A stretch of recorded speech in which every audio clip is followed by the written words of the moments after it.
Klik subscribe agar kamu tidak ketinggalan update berita penting setiap harinya. Purbaya tegas menilai skema pensiun DPR seumur hidup tidak logis dan bertentangan dengan prinsip keadilan publik. Purbaya menyampaikan kritik yang tegas dan langsung terhadap skema pensiun seumur hidup bagi anggota DPR, sebuah kebijakan yang menurutnya tidak hanya tidak logis, tetapi juga bertentangan dengan rasa keadilan publik. Ia menilai fasilitas tersebut tidak relevan dengan kondisi ekonomi masyarakat dan tidak mencerminkan prinsip kesetaraan yang seharusnya menjadi fondasi negara demokratis. Kritik ini bukan sekadar penilaian teknis terhadap sebuah aturan, tetapi seruan agar negara menata ulang prioritasnya dan menghentikan pemberian privilege yang tidak rasional kepada pejabat politik. Menurut Purbaya, pensiun seumur hidup bagi pejabat yang bekerja selama 5 tahun merupakan bentuk ketidakseimbangan yang menimbulkan pertanyaan etis dan fiskal. Ia menyoroti fakta bahwa jutaan rakyat Indonesia harus bekerja puluhan tahun untuk memperoleh jaminan hari tua yang jauh lebih kecil daripada yang diterima anggota DPR. Bahkan sebagian besar masyarakat tidak memiliki jaminan pensiun sama sekali. Ketimpangan ini dalam pandangannya menjadi bukti bahwa kebijakan negara belum sepenuhnya berpihak pada kebutuhan rakyat luas. Purbaya menegaskan bahwa sumber dana pensiun anggota DPR berasal dari anggaran negara. Artinya, masyarakat, baik melalui pajak, konsumsi, maupun aktivitas ekonomi, secara langsung ikut menanggung beban fasilitas tersebut. Ia mempertanyakan mengapa negara mampu memberikan jaminan pensiun permanen kepada pejabat politik yang masa baktinya singkat, sementara rakyat pekerja yang menyumbang langsung terhadap perputaran ekonomi nasional tidak mendapatkan perlindungan masa tua yang setimpal.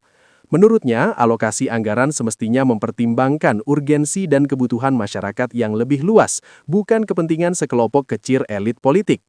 Ia menyebut bahwa regulasi yang menjadi dasar pemberian pensiun DPR dibuat pada masa ketika pengawasan publik terhadap kebijakan negara tidak seketat sekarang.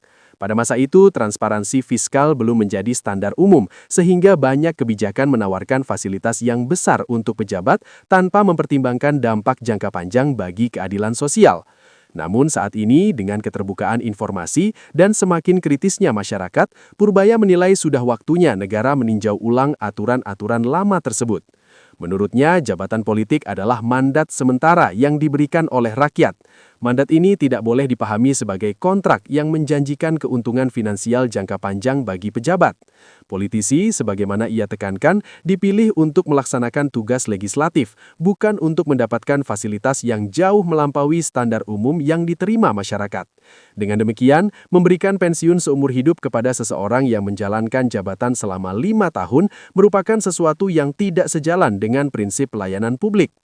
Purbaya juga menyinggung risiko persepsi negatif yang dapat muncul jika fasilitas tersebut terus dipertahankan.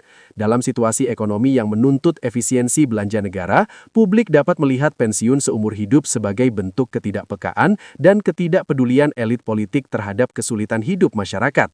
Ini menurutnya bisa melemahkan legitimasi lembaga legislatif dan menyebabkan penurunan kepercayaan publik. Kepercayaan dalam sistem demokrasi merupakan modal sosial yang sama pentingnya dengan modal ekonomi. Tanpa kepercayaan, kebijakan publik akan sulit diterima dan pemerintah akan menghadapi resistensi yang lebih besar dalam menjalankan program-program nasional. Menurut Purbaya, kebijakan pensiun DPR seumur hidup tidak hanya tidak logis dari sisi fiskal, tetapi juga tidak sesuai dengan semangat pemerataan kesejahteraan.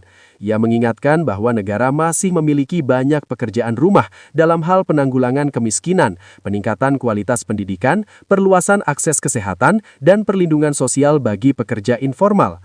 Ketika anggaran untuk sektor-sektor tersebut masih sering diperdebatkan, mempertahankan fasilitas pensiun mewah bagi pejabat politik menjadi semakin tidak relevan. Ia mendorong agar pemerintah dan DPR bersama-sama melakukan evaluasi menyeluruh terhadap skema pensiun anggota legislatif. Evaluasi itu menurutnya harus mempertimbangkan standar keadilan sosial, efisiensi anggaran, dan kesetaraan perlakuan antara pejabat negara dan masyarakat umum. Reformasi kebijakan ini dianggap penting untuk memperkuat legitimasi lembaga negara dan menunjukkan bahwa pejabat publik bersedia mengurangi hak-hak istimewa yang tidak lagi sesuai dengan perkembangan zaman. Ia menambahkan bahwa ketidakadilan dalam distribusi jaminan pensiun dapat menciptakan jarak psikologis antara rakyat dan wakilnya. Jika pejabat menikmati hak-hak yang tidak dapat diakses oleh masyarakat, maka publik bisa merasa bahwa lembaga legislatif bukan lagi representasi kepentingan mereka.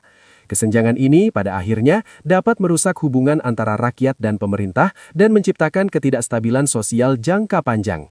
Menurutnya, negara modern seharusnya mengutamakan sistem jaminan sosial yang melibatkan seluruh warga negara, bukan hanya kalangan tertentu. Perlindungan hari tua harus dirasakan semua orang, bukan menjadi fasilitas eksklusif pejabat.